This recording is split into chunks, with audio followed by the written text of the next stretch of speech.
السلام علیکم دوستوں، میرے آپ سب خیریت سے ہوں گے۔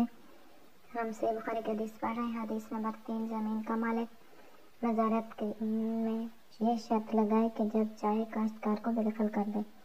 ہم سے ابو احمد نے بیان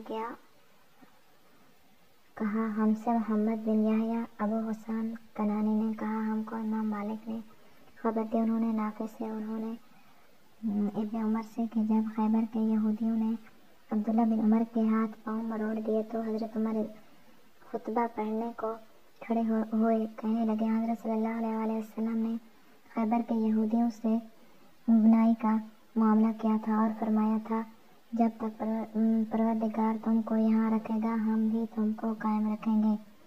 اور عبداللہ بن عمر اپنا مال وہاں لینے گیا تو یہودیوں نے رات کو اس پر حملہ کیا، اس کے ہاتھ پاؤں مروڑ ڈالے۔ تم ہی سمجھو خیبر کے یہودیوں کے سوا ہمارا کون دشمن ہے؟ وہی ہمارے دشمن ہے، انہی پر ہمارا گمان ہے، میں ان کا وہاں سے نکال دینا مناسب سمجھتا ہوں۔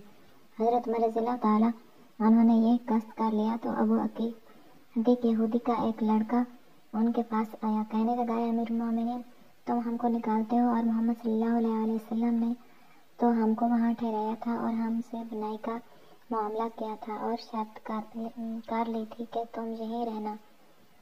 حضرت عمر رضی اللہ تعالیٰ عنہ نے کہا تو سمجھتا ہے کہ میں حضرت صلی اللہ علیہ وسلم کا فرمانا بھول گیا؟ آپ صلی اللہ علیہ وسلم نے تجھ سے فرمایا تھا اس وقت تیرا کیا حال ہونا ہے جب تو خیبر سے نکالا جائے گا، راتوں رات تجھ کو تیری اونٹنی لیے پھرے گی۔ وہ کہنے لگا یہ تو ابو القاسم نے دل لگی سے کہا تھا۔ حضرت عمر رضی اللہ تعالیٰ عنہ نے کہا اے خدا کے دشمن، تو جھوٹا ہے۔ آخر حضرت عمر رضی اللہ تعالیٰ عنہ نے یہودیوں کو وہاں سے نکال دیا اور پیداوار میں جو ان کا حصہ تھا اس کی قیمت ان کو دلوا دی، کچھ نقد کچھ سامان دیا، اونٹ پالان رسیاں وغیرہ۔ اس حدیث کو حماد بن سلمہ نے بھی بیان عبید اللہ سے روایت کیا ہے۔ میں سمجھتا ہوں انہوں نے نافع سے، انہوں نے ابن عمر سے، انہوں نے حضرت صلی اللہ علیہ وسلم سے مختصر طور پر۔ آج کی ہماری یہ ویڈیو یہاں پر ختم ہوتی ہے۔ ویڈیو پسند آئی تو لائک کر دیں، چینل کو سبسکرائب نہیں کیا تو سبسکرائب کر دیں تاکہ اسلامی کتابوں کی تمام ویڈیوز آپ تک پہنچتی رہیں۔ اگلی ویڈیو کے ساتھ پھر آپ کی خدمت میں حاضر ہوں گے، تب تک کے لیے اللہ نگہبان۔